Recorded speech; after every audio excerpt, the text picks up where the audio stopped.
This tendency of you Ugandans wanting free things, okwagala ebyobwerere, and you want to put yourself in a situation of begging for help even after you have taken a decision to do something or to engage yourself into a certain activity.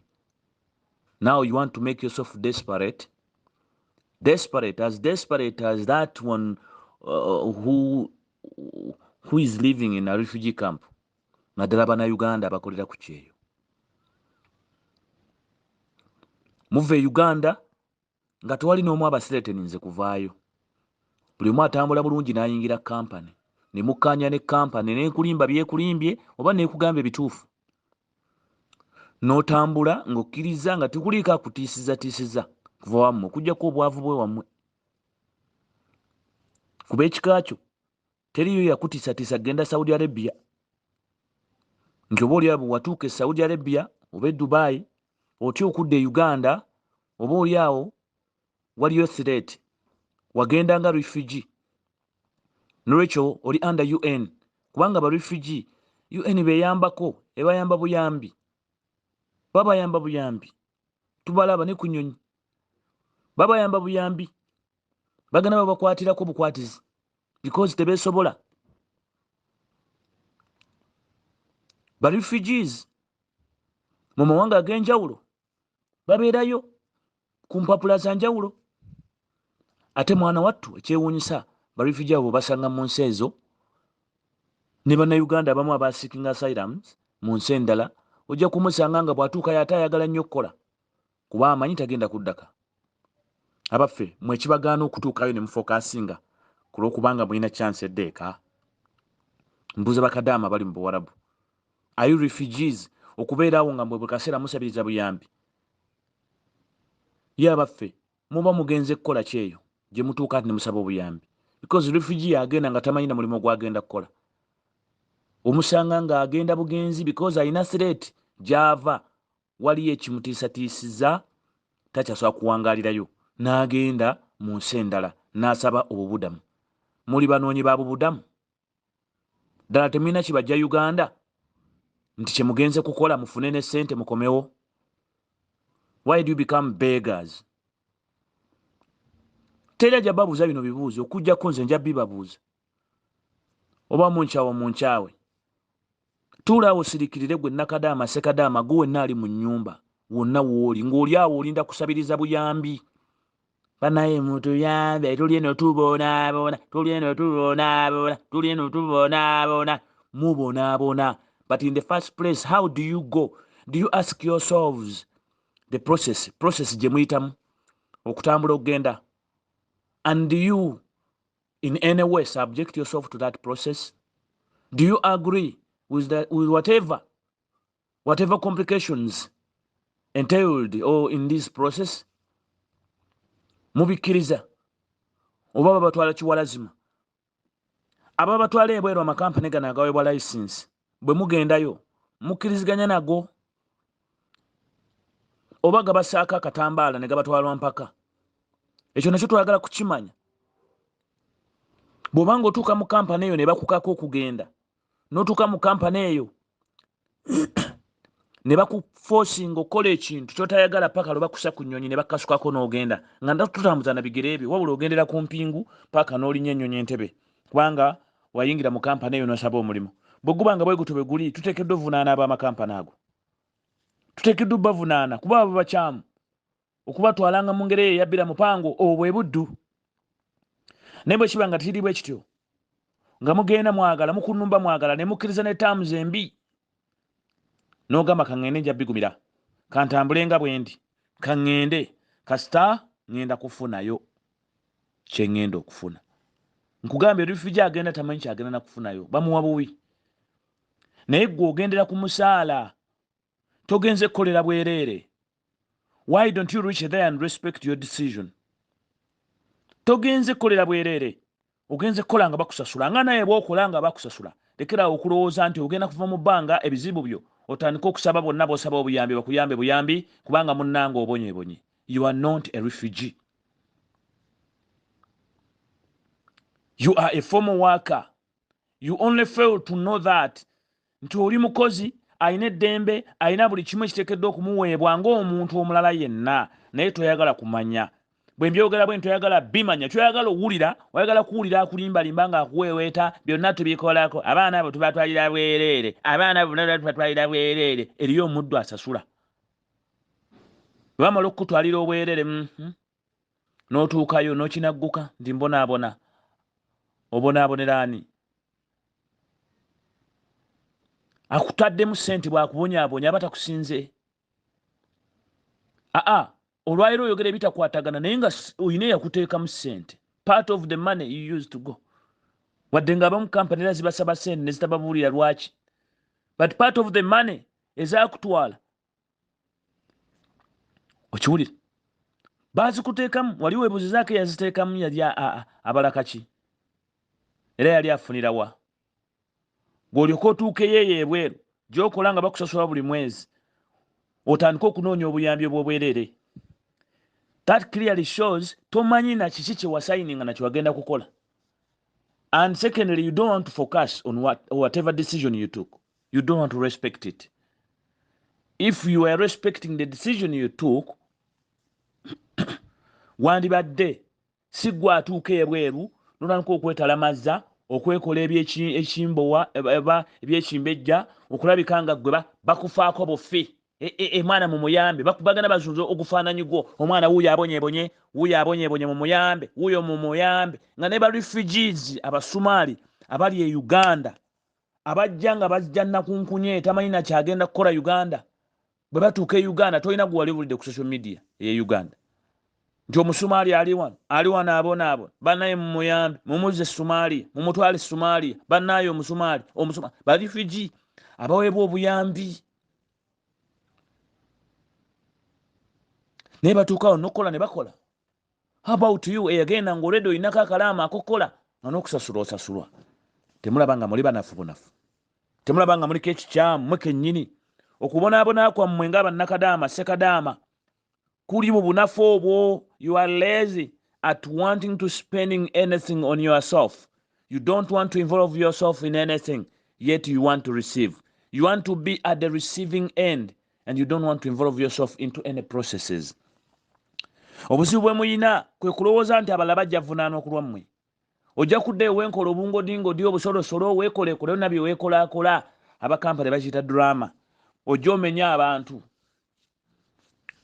mukama waakusasula emyezi 6 7 8 12 kugwe 11 otandika okwasamira ensi yonna mbonyeebonye bannayuganda tubonaabona naye ziri zonna zibabadde bakusasula obadde oziteekawo obadde oziteekawo ozitwala mu nkukutu n'oziweereza ewammwe ne ziyamba abeewammwe kati essaawa eyo osaba busabi buyambi ogenda osabiriza buli omu akuyambe ani abadde akuterekera lwaki tokosa z'obadde okola ani gw'olowooza agenda okukwata ku waleti ye oba mu nsawo ye ayambe ggwe before you make yourself assume everything is okay for you bonna bolowooza abali mu nsi eno balowooza ku ggwe nakyala balowooza ku ggwe w'olifunira obuzibu ojja vaayo balangire obavume olangire ono n'oli bakuyambe buyambi if you are Ugandan and you went out of Uganda or you walked into any recruitment agency in your full minds without anyone threatening you, you decide to leave Uganda to go and work. Sina kusigalayo wabula ogenze kukola okomewo. Why do you continue begging for help? Ng'okola osasula omusaala buli mwezi z'okola oziteekawa. Bwemba nga temwagala ku breaking abantu balala kubamenya bumenya z'okola gw'oziteekawa. Olyoka ojje weegonze naye. So you want to bring that assumption nti Uganda ekikola deliberate bagamba bannansi baayo beetikka abo abasabiriza obuyambi buli lunaku ku mikutu n'etwala mu mawanga nga Saudi Arabia etwalayo either baddu oba banoonyi b'obubudamu kubanga abanoonyi b'obubudamu besuubira abatwalibwa mu nsi nga talina na musaala talina na kyasuubira kulya bamuwa kiwe Therefore, why do you turn into a nuisance? Not to even when you can try to get assistance, you still want to get it like a slave. You still want to get it like a refugee. Are you really refugees? We should go back and check in our senses what ought to be done. Do we need to belong anywhere as Ugandans? Do we need to come up as Ugandan youth, abagende ebweru, to have a sense of belonging, to be included into the processes, to have a stake, to have a ownership, to have a say in the decision making? Do we need to belong? Because if we don't belong, then who are we?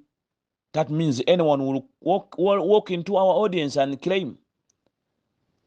Anyone, any fool will walk into the audience of migrant workers and claim, because we don't know, you don't specifically know who are you, who are we.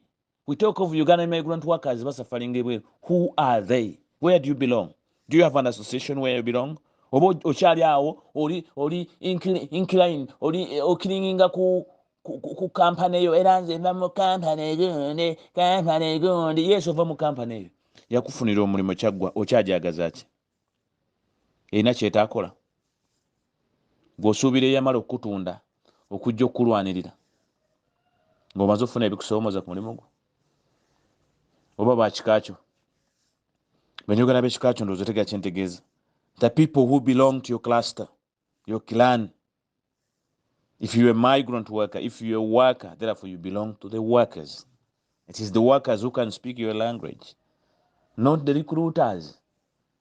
Lekera okuzuzumbira ku baakutwala because baakuta ne bakuwa omulimo. If they duped you, we would say bakyamu mirundi gyonna. Singa baakutwala ne bakugjamu ekiwanga twandigaye bakyamu babasibe obulamu bwawe bwonna. Ne bwe baba bakututte ne bagamba ogenda kukola mu kifo guno n'otuukayo n'okirabako era n'otandika okukola n'ofuna ne ku musaala gundi ggwe ddamu amagezi oli gukazi gukulu bakusasula okola naye era okyayagala okuba ng'omenya abalala n'akatono koofuna toyagala kakwatako olinda bya bwerere oyagala kampani bw'ofunamu obutakkaanya ku mulimu gwo ate kampani eno yakutwala mbu yebejje kusasulira etiketi gundi ne gundi bajje bakusasulira etiketi kubanga gwe munnange obonye mbonye bakusasulire nga gwe z'obadde okola ziragawa. That's why the contract says you have got also to pay back when you want to terminate. Under the termination clause, you have to pay back. It's not for free. It's not just a free get that you're going to walk out like that. Reason? Because you have committed yourself okutuukiriza ebyo biri mu ndagaano. Therefore, why do you reach there n'ogaziya omumu okusinga omutwe bwe gwandibadde gulowooza ng'omwago gwasama nnyo abona omwana wuuyo w'ebugiri omwana wuule kawuda gundi.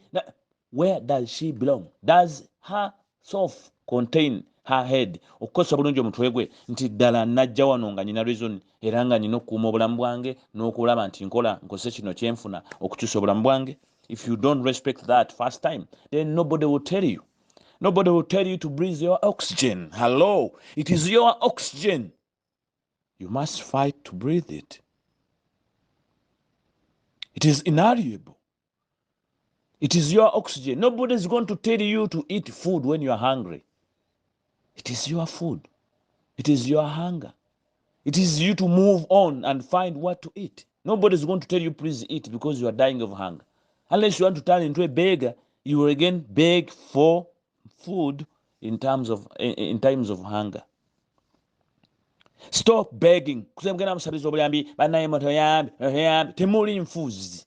Mugenda nga mugenze kukola sente zammwe ekiba kyetaagisiza okukozesa ku sente zammwe muzikozese musobole okutuukiriza ebiruubirirwa byammwe. Stop turning yourself into a begging stock, a laughing stock. When your colleagues call you to belong to associations, go there, pay membership, belong, and practice that kind of relationship. It will help you. Mubeeremu associations musasule obwa member nga temulangira ate babukulembera because be bagenda okukulembera ensonga zammwe ze mutasobola kweyogerera. They can collectively bargain for you. Stop making yourselves a nuisance, a begging stock. Buli kaseera mba ku social media ko blogger gundi tuyambe vaayo kyogereko. You are mixing politics into your own future. Yet some of you are still young. You want to use that element of, mbonye era fokanchikasukeyo but isenyo Uganda era gundi eno Uganda, yes, Uganda, it is true. Uganda has issues. Perhaps which part of them are the push factors for why you are there. But did you refuse to go there in the first place? Did you yourself refuse to go there, even if there were some push factors? Did you refuse to go to that forest that has thorns? Did you refuse to board that ticket that takes you to hellfire, which you're calling hellfire right now? My common sense informs me that if you accept to board that ticket to wherever you are now, it means you also accepted to take the process. You accepted to bear with it. If you did not assume or lie to yourself, you then accepted to face off with whatever circumstances you are facing. If you did not stand before leaving Uganda and refused and resisted to be taken as a slave, then you are bound to be that slave we are talking about. So please respect your decision. I hope you are getting this message. Respect your decision, but I've given you options. If you want to get out of that cage, join the Association of Workers. Openly, before even getting problems. Joining Association y'abakozi. Where you tell bannanga ti bakulembeze bafe nina kino ekizibu. For them, they have solutions. They will work on your issue. They have mastered it. Belong. Don't claim. Like anyone goes to court to claim, they don't front themselves. They use lawyers. Learn to use people to front for you. Your battles. You cannot fight your labor battles alone. Those are labor matters which you cannot manage alone. Eriyo issues zotajja kwennyonnyolerako because you cannot bicker with your boss. You instead chop off your head or make you run bazaar. Ojja kugwa eddalu bakusanga okungonyeenya omutwe ku street za Jidda, Riyadh, onyeenya omutwe ogenda okonkona bwoti olinganga enegundi ya Dduulu ono gwe twazannyanga edda, ensigo ya Dduulu. Onyeenyanga muti gwa Kabaka Njagala. Anti ndi Saudi Arabia ebizibu bya Mukama wange binsuseeko bannaye mubagambe olubagenda bazunza ekifaananyi kyo omwana wuuyo munnayuganda atubonyeebonyeeko because teyategeera kyamutwala bwe yatuukayo n'asalawo afollowinge obusiru bwe kye bumugamba.